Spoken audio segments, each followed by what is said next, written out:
नमस्कार। मैं आशीष, एस्ट्रोलॉजर आशीष में आपका स्वागत करता हूं। आज का जो हमारा वीडियो बनाने का मकसद है वह है न्याय शनि का और वकालत राहु केतु की। जब जज होंगे तो जाहिर सी बात है वकील जरूर होंगे। इसीलिए आज मैं एक वीडियो बना रहा हूं जिसका विषय है कि न्याय शनि का और वकालत राहु केतु की। देखिए, मैं आपको इससे पहले की वीडियो में शनिदेव के बारे में काफ़ी कुछ बता चुका हूं और मैंने आपको ये भी बताया था कि इस पूरे ब्रह्मांड के जो जज हैं, जो न्यायाधीश हैं, वह शनि हैं। और इसी को मैं आगे कंटिन्यू करना चाह रहा था कि अब मैं आपको ये बताता हूं कि शनि का न्याय कैसे होता है और उसमें वकील कौन कौन होते हैं और वो कैसे कैसे बहस करके हमारे पे न्याय आता है। तो समझ लीजिए कि शनि तो जज हैं, राहु सरकारी वकील हैं और केतु हमारे वकील हैं जो हमारी तरफ से हमारा मुकदमा लड़ेंगे और शनि की तरफ से राहु मुकदमा लड़ेंगे। तो फिर शनि उन दोनों की जो बहस सुनेंगे उसके बाद ही हमारे कर्मों के ऊपर अपना फैसला सुनाएंगे या हमें हानि लाभ प्राप्त होगी। शनि जो हैं पहले घर में मेष में शनि जो हैं नीच के हो जाते हैं और 7th हाउस में मतलब तुला राशि में जो शनि है वह उच्च के हो जाते हैं। एक कुंडली में 12 घर होते हैं। उन 12 घरों में पहले घर में शनि नीच के हो जाते हैं मेष लगन में। 7वीं राशि तुला है, तुला राशि में शनि उच्च के हो जाते हैं और जिसमें कि उन 12 घरों में से 2 घर शनिदेव जी के पास हैं। जैसे 10वां घर हमारे कर्म का और 11वां घर हमारी आय का, इनकम का, ये शनिदेव जी के पास है। देखिए, अब विधाता ने जब ये काम इनको सौंपा तो कितना विचित्र ये काम किया कि न्यायाधीश को कर्म का और इनकम का घर दे दिया। भी अगर इंसान के पास पैसा ही नहीं होगा या उस पर रोजी रोजगार ही नहीं होगा तो वो हर तरफ से परेशान हो जाएगा। सोचता रहेगा मैं क्या करूं, कैसे करूं, पर जब पैसा ही नहीं होगा तो कहीं आ नहीं सकता, कहीं जा नहीं सकता, बहुत मुश्किल हो जाएगी। तो ये विधाता का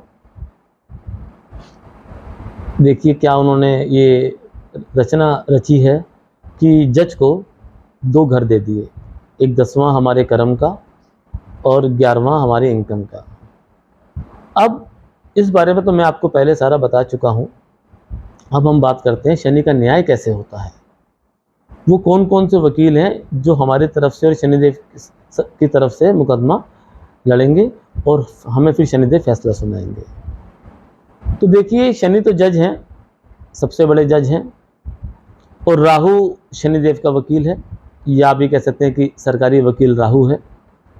और हमारी तरफ से जो हमारा मुकदमा जो करेंगे वो है केतु। केतु हमारे वकील हैं। तो शनिदेव, राहु जी और केतु जी ये ही तीनों हैं अदालत के अंदर और इन्हीं के बहस से राहु केतु की बहस होगी और शनि का फैसला होगा। तो शनि को क्या क्या पसंद है मैं आपको इससे पहले की वीडियो में बता चुका हूँ। हमारा कैसा व्यवहार होना चाहिए, हमें किस ढंग से अपने जीवन में आगे चलना है, ये मैं आपको सारी बातें पहले बता चुका हूँ। अब हम थोड़ा सा राहु और केतु के बारे में जान लेते हैं कि राहु केतु का व्यवहार कैसा है और ये क्या करते हैं। देखिए, जो राहु हैं ये छाया ग्रह हैं, इनका कोई आकार नहीं। ये समझ लीजिए जितना बड़ा आकाश है उतना ही बड़ा राहु है। और राहु एक तरह का गुब्बारा है जिसके अंदर हवा है और बहुत बड़ा गुब्बारा है। हमको भय, मतलब इसका बताने का मतलब है कि राहु भय देता है। अब कैसे होगा, कब कैसे होगा, क्या करना है, कैसे करना है ना, परेशानी देता है राहु, भय देता है, दिमाग को डिस्टर्ब करता है राहु, सोचने समझने की शक्ति को खत्म करता है राहु, हमारे व्यापार में जो हमारा विजन होता है उसको खत्म करता है राहु, रातों की नींद खराब करता है राहु, व्यापार में लगातार नुकसान देता है राहु। ये सब राहु के काम है। धोखा देना, धोखा दिलवाना, ये देता है राहु। छलावा है, छल है राहु। राहु तीसरे घर में उच्च का हो जाता है, तीसरा और घर में उच्च का हो जाता है, 9वें घर में राहु कमजोर हो जाता है। ऐसे ही छठे घर में राहु उच्च का हो जाता है और 12वें घर में राहु थोड़ा परेशानी कारक हो जाता है। राहु को समझना मुश्किल ही नहीं, नामुमकिन है। राहु आपकी समझ में आ जाए ऐसा हो नहीं सकता।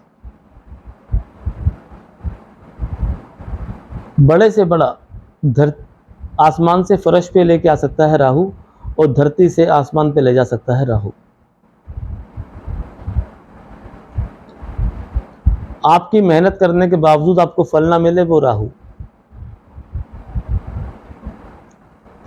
राहु बहुत बड़ा है, आसमान जितना है राहु। तो राहु को समझना मुश्किल नहीं, नामुमकिन है। और ये हैं सरकारी वकील। देखिए कुदरत ने यहाँ भी क्या लीला करी कि इतने बड़े ग्रह को जिसको समझना मुश्किल ही नहीं, नामुमकिन है, उसको सरकारी वकील बना दिया, और वो भी शनि की अदालत में, शनि का वकील। अब देखिए हमारे कर्मों की कितनी सख्त है कुदरत हमारे कर्मों के ऊपर। एक तो देखिए कितना बड़े न्यायदाता शनि, जो पूरे ब्रह्मांड के न्यायाधीश हैं, और एक राहु जो आसमान जितने इतने बड़े और जिनको समझना मुश्किल नहीं, नामुमकिन है, उनको सरकारी वकील बना दिया। तो देखिए कुदरत हमारे कर्मों को लेकर कितना सोचती है। और आपको क्या लगता है, अगर हम ऊपर नीचे कर्म करेंगे, अच्छे बुरे कर्म करेंगे, तो क्या बच सकते हैं? अक्सर आपने देखा होगा राहु केतु शनि का जैसे ही जिक्र आता है, हम किसी के पास कुंडली लेके जाते हैं या कुंडली दिखाते हैं, जैसे ही राहु केतु या शनि का जिक्र आ जाए तो हम कहीं ना कहीं चिंता में डूब जाते हैं कि ये क्या हो रहा है। और सच में जीवन ऐसे ही हो जाता है, ये क्या हो रहा है समझ नहीं आता। जीवन में वो सब कुछ होगा, आप समझ ही नहीं पाएंगे कि हो क्या रहा है। रेत जैसे आपकी मुट्ठी से फिसलती है, ऐसे ही आपका जीवन आपके हाथों से फिसलता चला जाएगा। पर मैं आपको लिख के दे सकता हूँ, समझ नहीं पाएंगे क्या हो रहा है। ये है राहु।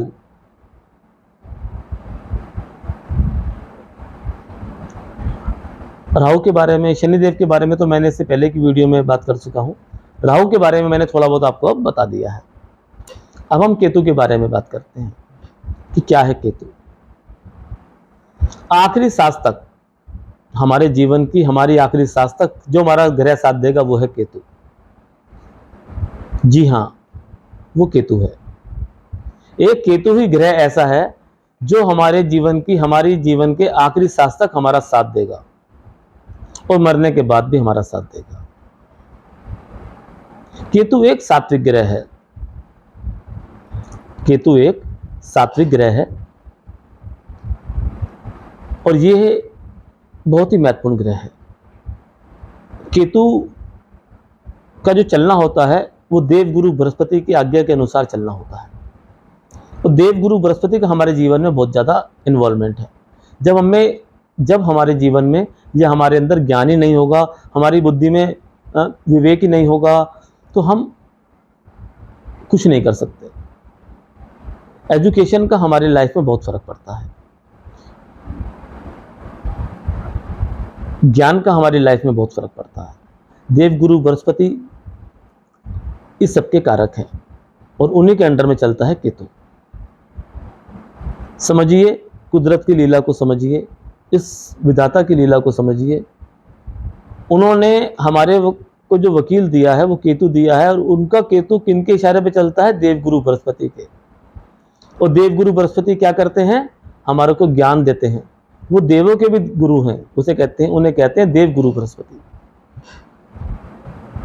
तो जिनके देवगुरु बृहस्पति खराब हो जाते हैं उनका केतु स्वयं खराब हो जाता है। वैवाहिक जीवन में दिक्कत रहेगी, अगर देवगुरु बृहस्पति खराब होगा तो केतु खराब हो जाएगा, वैवाहिक जीवन आपका सफल नहीं रहेगा। व्यापार में आप कामयाब नहीं हो सकते, पैसा आपके पास बहुत है पर आप में व्यापार करने का ढंग नहीं है, वो देवगुरु बृहस्पति देंगे, उनके बिना कोई नहीं दे सकता। पैसे को कैसे इस्तेमाल करना है ये ज्ञान की बात है, ये भी देवगुरु बृहस्पति देंगे। हमें अच्छे कर्म करने हैं, ये ज्ञान की बात है, देवगुरु बृहस्पति देंगे। वो देवगुरु बृहस्पति है, वो देवों के भी गुरु हैं। हमारे को अपने घर में कैसा व्यवहार करना है, हमारी एजुकेशन कितनी है, हमारे में क्या संस्कार हैं, हम आगे कैसी बात करते हैं, समाज में हमारा क्या रुतबा है, ये देवगुरु बृहस्पति करते हैं। और देवगुरु बृहस्पति जो है वह केतु उनके इशारे पे चलता है। और देखिए वही हमारे कर्मों, वही हमारा वकील है। अगर आपने देवगुरु बृहस्पति जी को ही बिगाड़ लिया तो फिर आपकी तरफ से मुकदमा लड़ेगा कौन?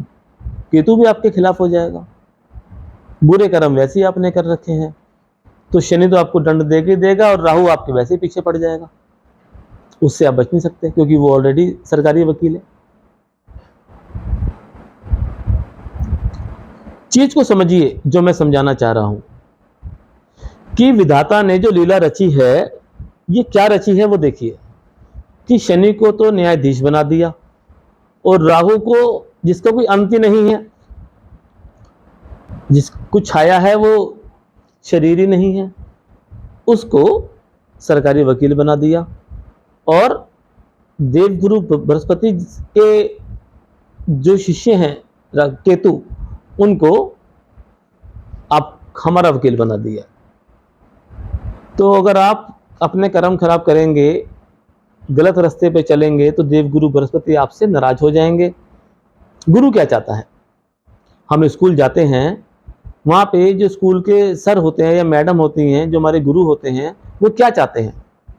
वो यही तो चाहते हैं कि बच्चा अच्छे ढंग से पढ़े, अच्छे नंबर से पास हो, तरक्की करे, अच्छी नौकरी करे या अच्छा व्यापार करे, शिक्षित हो।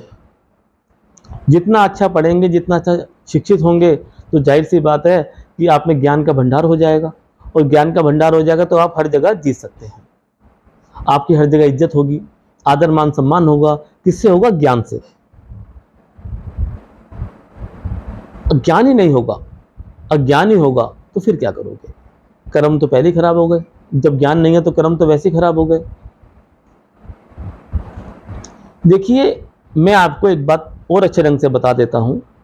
मैंने मंदिर में भी कईयों को देखा है कि मंदिर में भगवान जी के चारों ओर गोल गोल परिक्रमा करते हैं, आपने भी देखा होगा। और कहते हैं कि सारे तीर्थ धाम क्या करने, भगवान के चारों ओर ही परिक्रमा कर लो, चारों धाम यही हो जाएंगे। कहने में कितना इजी है, कितना आसान है। अगर वो ही आपका बच्चा जो स्कूल पढ़ने जा रहा है, वो स्कूल में जो मास्टर होते हैं उनकी कुर्सी के चारों ओर घूम ले और पढ़ाई लिखाई ना करे, क्या वो पास हो जाएगा? बताएं। अगर हमारा बच्चा स्कूल में जो टीचर या सर होते हैं उनकी कुर्सी पे एक फूल रखे और एक मिठाई का डिब्बा रख दे और 7 बार चक्कर गोल गोल घूम ले, मास्टर जी बैठे हों, तो क्या वो पास हो जाएगा? ये अज्ञानता भरी बातें हैं। यही मैं आपको समझाना चाह रहा हूं कि विधाता का जो लीला देखिए, उन्होंने क्या किया है। उन्होंने शनि को न्यायाधीश बनाया है, राहु को सरकारी वकील बनाया है और केतु को आपका खुद का वकील बनाया है कि आपके कर्म आपके हाथों में। ध्यान रखिए मेरी बात,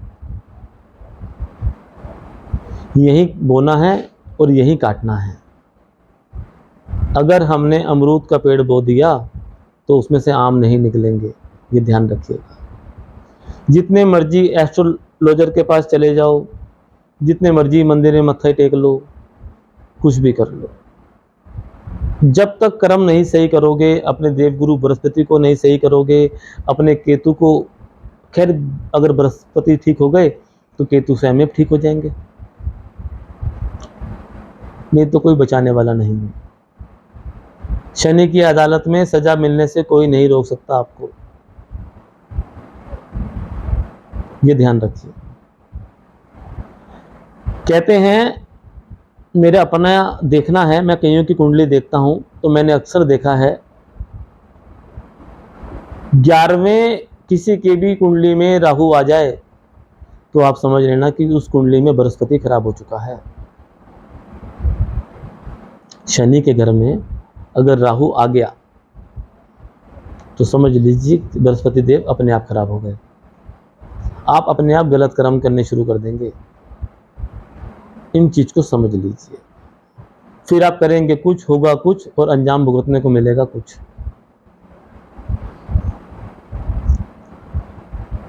और अगर चंद्रमा किसी की कुंडली में चंद्रमा शनि के घर में आ गए तो समझ लीजिए उसका केतु स्वयं खराब हो गया,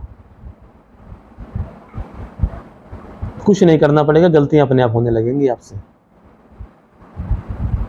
इसलिए इस चीज को समझ लो, मेरे वीडियो के माध्यम से ही समझ लो कि हमें जीवन में कैसे करना है। अच्छे अच्छे कर्म करें। कुदरत ने हमको ये एक शरीर दे के ही भेजा है, बाकी तो सब कुछ हमने यहीं से लिया है और यहीं छोड़ के चले जाएंगे, शरीर ही साथ जाएगा। ये बात मैं इसलिए कह रहा हूं, अगर हम किसी के यहाँ नौकरी करते हैं और उनका काम, जिनके हम नौकरी करते हैं उनका काम चाहे अच्छा है, चाहे चल रहा है, चाहे नहीं चल रहा, ज़्यादा चल रहा है तो नहीं, कम चल रहा है तो वो मालिक जाने, आपको तनख्वाह टाइम से मिलेगी।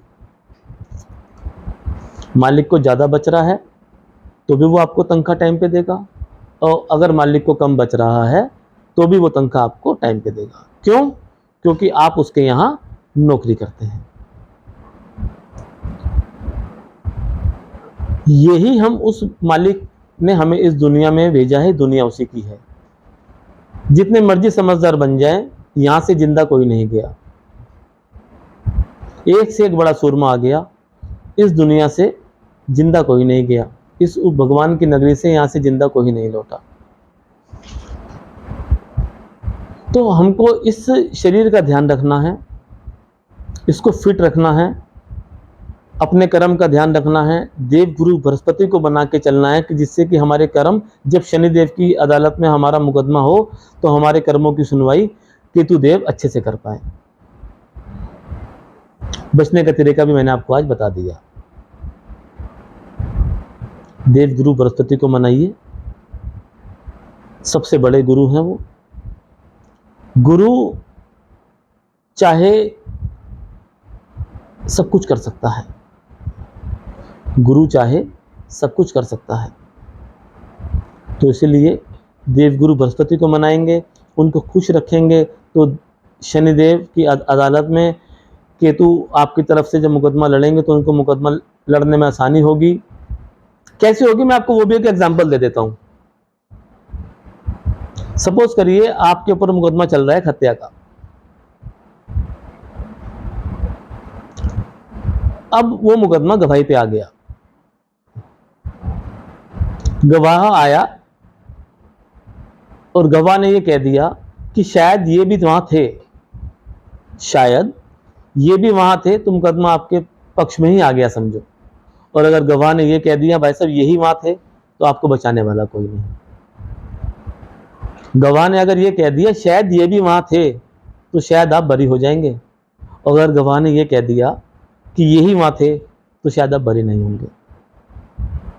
तो यही करते हैं, देवगुरु बृहस्पति को जब मना लेंगे तो है से शायद में आ जाओगे, शायद बच जाओ। तो मेरी वीडियो बनाने का मकसद आज का यही था कि न्याय शनि का और वकालत राहु केतु की। नमस्कार।